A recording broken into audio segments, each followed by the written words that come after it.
The 2023 NFL Draft is right around the corner, and the New York Giants, they're going to look to bolster their roster via the draft after a very busy free agency season for Big Blue. So let's break it down with an NFL draft analyst. He works for NBC Sports. You can also see him on the Jets pre- and post-game show. He's here with me now. That show was on SNY. Connor Rogers. Connor, how's it going?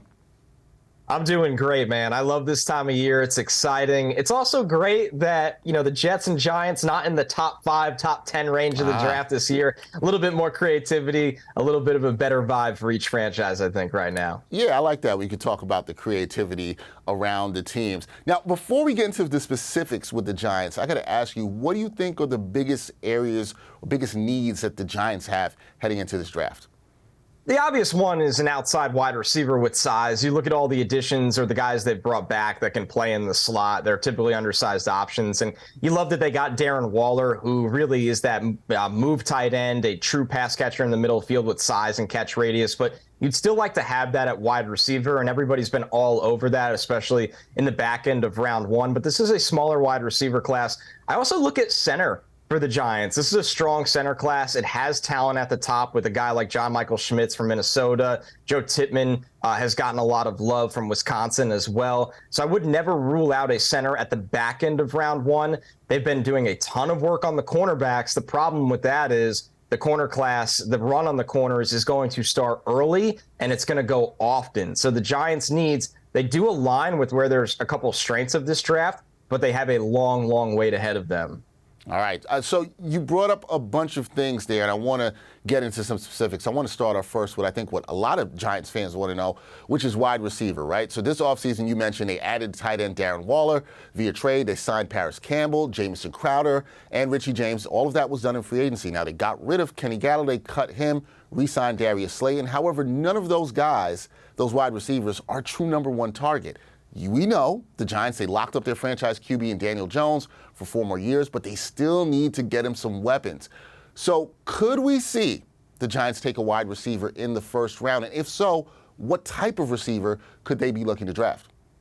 I think it's definitely in play, and they've been preparing that way. They've been handling visits and dinners and the whole kind of wave of draft season that comes with getting to know prospects and keeping a closer eye on them. Wide receiver has been one of the positions at the top of that list. Now, when you look at it, this class has a clear-cut front runner in the group in Jackson Smith and Jigba that I don't think makes it anywhere near 25. So the Giants will have to look beyond that. And if you want to look at size, you look at my wide receiver 3 in Quentin Johnston from TCU. He's over 6 feet, 2 inches tall. He's got the catch radius. He's actually really good with the ball in his hands. I think he needs to work on becoming a little bit more natural of a pass catcher, especially when you play with that size and you want to win above the rim. You need to find ways to consistently win the football, not just have big flashes here and there.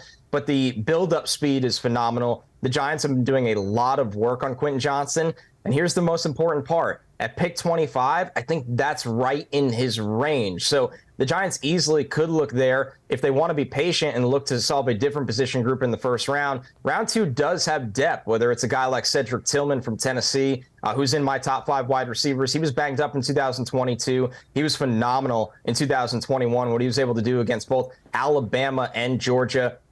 A guy that understands how to shield defenders to win the football, plays with an edge, 6'3", 215 pounds, has that downfield speed you're looking for, but really can win in the intermediate area of the field. So the Giants, the strategy is going to be fascinating. Are they going to floor it and say at 25, if a guy like Quentin Johnston is there, we just have to have him because we don't have a player like this in our wide receiver room? Or are they going to stay patient, stay true to their board, look to bolster a different area and say, we'll capitalize on the depth of the wide receiver class on day 2 instead?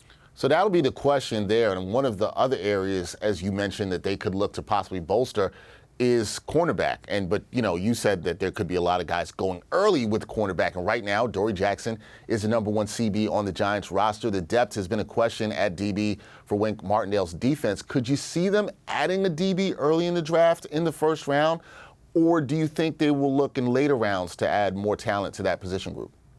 I certainly wouldn't rule it out. Now, number one, corners are really the engine that drives Wink Martindale's defense because it's a pressure-based defense that leaves them on an island more often than any other defense in the NFL. And that means you need talent at that spot because they have the most difficult job of anybody playing within this defense. And you make a great point about the lack of depth and the lack about a sure thing for the long term at the cornerback spot. Listen, the Giants were on the corners at the top of last year's draft, and Derek Stingley and Sauce Gardner. Those guys went. They didn't have a chance to get them. So they've been operating the same way this year, but knowing how much later they pick in the draft, the guys that are going to go in the top 10, Devin Witherspoon, Christian Gonzalez, they're not going to have a shot at them. As much as I know they love Witherspoon, they just know that those days are over of him falling to their selection. Even Joey Porter Jr. or Deonte Banks are two corners looking in that 15 to 22 kind of range. You have Washington, you have Baltimore, maybe the Chargers looking to add corner help as well. Those guys will probably be gone before the Giants pick. So at 25, unless they made a move, which would surprise everybody if they were aggressive in this draft at this early of Joe Shane's tenure, then you're kind of in this range of Cam Smith from South Carolina. You have Keely Ringo from Georgia, DJ Turner from Michigan. These are really, really good players. But the question is, are they worth taking at the 25th overall pick? Or would you rather wait to the back end of round 2 and see which one of the tier 3 and tier 4 corners falls into your lap? That's the difficult decision the Giants have to make. But knowing Wink Martindale, I think he would be pounding the table and saying, get me some corner help with one of these top 260 selections. Yeah, I feel like the Giants coordinator is going to be asking for a lot of help, right? The offensive coordinator wants some wide receiver help. The defensive coordinator, Wink Martindale, is going to want some corner help for sure as well. Now, the Giants, they've drafted 2 tackles in the first round, 2 out of the last 3 drafts, Evan Neal and Andrew Thomas. So after the departures of Nick Gate and John Feliciano, the starting center spot is up for grabs. Could the Giants look to add a center in that 2nd to 3rd round range? Yeah, I think it's perfect for them. I really do. Now, if they do wait that long, they're probably taking themselves out of the first tier of the centers. John Michael Schmitz, he'll probably be gone. You'd have to take him at 25. I think a guy like Joe Tittman might even be gone, but you got a shot at Luke Whippler from Ohio State, a smaller guy, but moves so well, gets out in front of screens, out in the run game, makes protection calls at the line of scrimmage when he needs to. Very high IQ kind of player. Same could be said about Olu Oluwatimi from Michigan. This is somebody that has multiple years of starting experience, played on a great Michigan offensive line this year. I think you can get him in round 3. I think he's a player that's been underappreciated in this draft process. Another guy that fits that classic center mold of high IQ, team leader, tough guy, and very, very great awareness and pass protection to help on stunts, twists, picking up blitzes. So the Giants, I actually look at their team and go, as much as they desperately need a center, when you look at how this draft class is going to fall, you look at how the position typically falls. Teams wait on center. Some of the best centers in the NFL right now did not go in the first round, especially when you look at a guy like Creed Humphrey in recent history on the Chiefs. So I think the Giants can afford to wait and still get a guy that can come in and start from day one, because so many centers in this draft were multi-year starters in college, playing at a high level in difficult conferences in terms of level of competition. That's a great point, and being able to find good centers where you can get some value in later rounds there. Now, when it comes to talking about value in the NFL draft, there's a lot of debate about what are you going to do when it comes to running backs. And with the Giants running back, Saquon Barkley, he was slapped with the franchise tag this offseason. He's about to turn 26 years old. He is looking for a long-term deal. He's not going to participate in offseason workouts. And we saw the Giants re-sign Matt Breida, but could the Giants look to add a late-round running back to get some more depth to that running back room? Do you think that can happen, Connor? I think they have to. And the reason I look at it like that is because you look at Saquon, he's on that 1-year deal. And yeah, you can go back-to-back with the franchise tag, but the amount of injuries running backs deal with at the NFL level, especially Saquon Barkley's career as well, Matt Breida's career as well. These guys have been banged up before. It naturally happens at the position. You need depth, especially a team that I think they want to run the ball, or at least establish the run to open up the play-action pass game, open up more of a threat, or make life easier on their quarterback in Daniel Jones. And you look at the depth of this running back class, everybody knows the star talent at the top. Bijan Robinson's going to go in the first round. Jahmyr Gibbs will probably go in the top 40 picks. but there's a ton of depth, especially when you look at day 3 of this draft. Can you go get a guy like Eric Gray from Oklahoma, who's a jack-of-all-trades player and would really fit your offense because you could trust him in pass protection, you could trust him to catch the ball. Tank Bigsby from Auburn, somebody that did not get a lot of blocking help in the SEC from his Auburn front, but has a thick lower half that breaks tackles, drives the pile. We know Brian Dable will appreciate that. And even you look at Dwayne McBride from UAB, who's been one of the most productive running backs in college football over the last 2 years. Not a pass catcher, but a downhill runner that can finish his runs with power, that has enough burst and vision to find lanes to pick up chunk plays. So there's really, really good running backs that are going to go in the first 2 to 3 rounds of this draft. But I love the depth at day 3 and think that's the area the Giants should be looking in. Connor, right now, one last thing I'll ask you on the Giants is, what does your gut tell you? What do you think the Giants will do with their first-round pick? Do you think it's a wide receiver? Do you think it's a corner?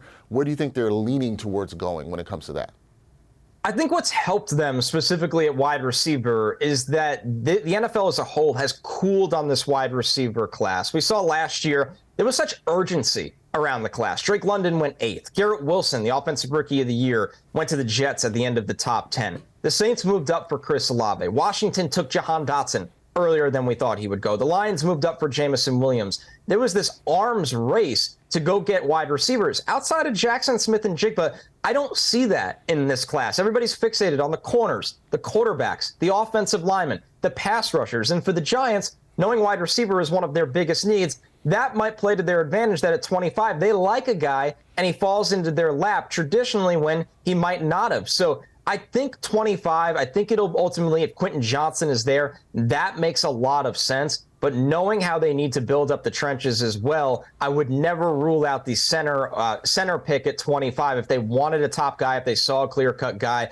The reason why it's hard to get behind corner, as much as they've done so much work there, is because a lot of cornerbacks are going to go in front of where they pick. So my gut feel says wide receiver, because with the flow of the draft right now, it feels like one of the top 3 will be there for the pickings at pick 25. All right, Giants fans are going to be paying very close attention to Connor Rogers, his analysis, his mock drafts leading up to the draft. Very busy time for Connor Rogers.